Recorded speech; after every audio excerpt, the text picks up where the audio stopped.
The date is August 12, 2000, just a few months after Putin's inauguration.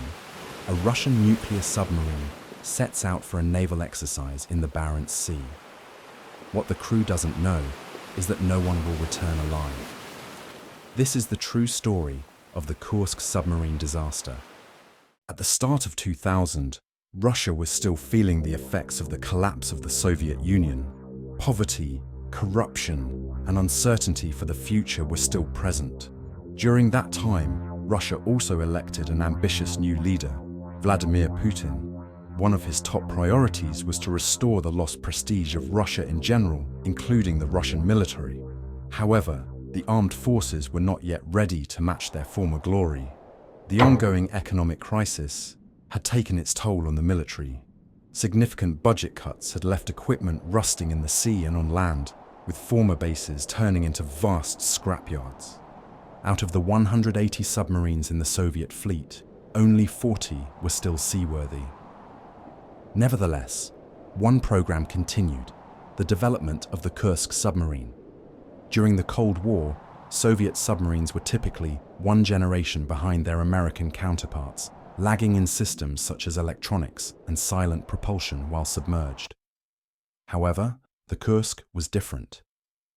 It represented a new generation of Russian submarines, powered by two nuclear reactors that provided it with silent propulsion and unlimited range. Kursk was 5 stories high and the length of 2 jumbo jets end to end. The submarine's armament included 24 Granite long-range anti-ship cruise missiles. These were designed to swarm enemy vessels and intelligently select individual targets. Classic torpedoes were also available through 8 torpedo tubes. Both the missiles and torpedoes could be equipped with nuclear warheads. On August 12th, the Kursk submarine had to participate in an exercise in the Barents Sea. At 11:30 a.m., a torpedo launch was scheduled against the cruiser Peter the Great. At that moment, 2 explosions were detected by the ship's sonar, as well as by the American submarine Memphis, which was spying on the Russian exercise. After 2 hours, Alexeyevich Popov sent a helicopter to search for the submarine, but no trace was found. As the rescue operation unfolded the next day, it became clear that the Russians lacked the equipment needed for such an operation. Despite the Cold War being over, the Russians initially declined help from the West. Rumors began to circulate that Kursk might have been struck by an American submarine or a leftover World War II mine. However, the reality, as you will later find out, turned out to be different.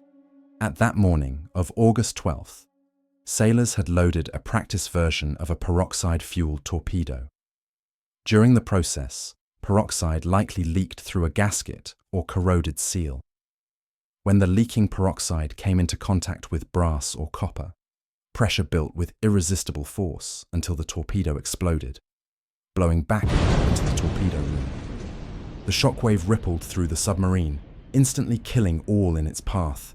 However, deep within the Kursk's heavily reinforced nuclear reactor compartment, the structure absorbed much of the explosion's force. Beyond the reactors, 4 compartments remained unflooded. Huddled inside, 23 survivors awaited their fate.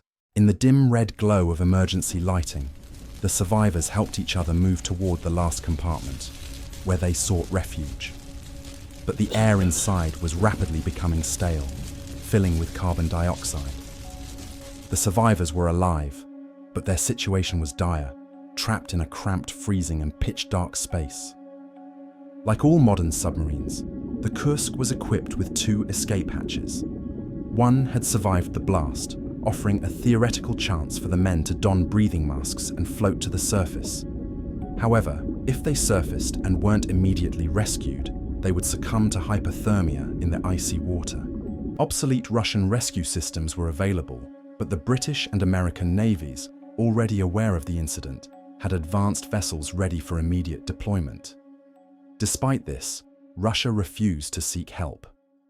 After decades of Cold War rivalry, asking for Western assistance was seen as unacceptable to Russian admirals, who still viewed the West with suspicion. The British Royal Navy had technology, like the LR-5 in Scotland, that could have saved the Kursk survivors. As a storm raged, Russian rescue attempts failed, and the odds against the 23 trapped crew grew insurmountable. The tragedy, caused by a leaking peroxide torpedo, exposed Russia's outdated technology and negligence. Putin demanded accountability, firing officials and addressing safety flaws.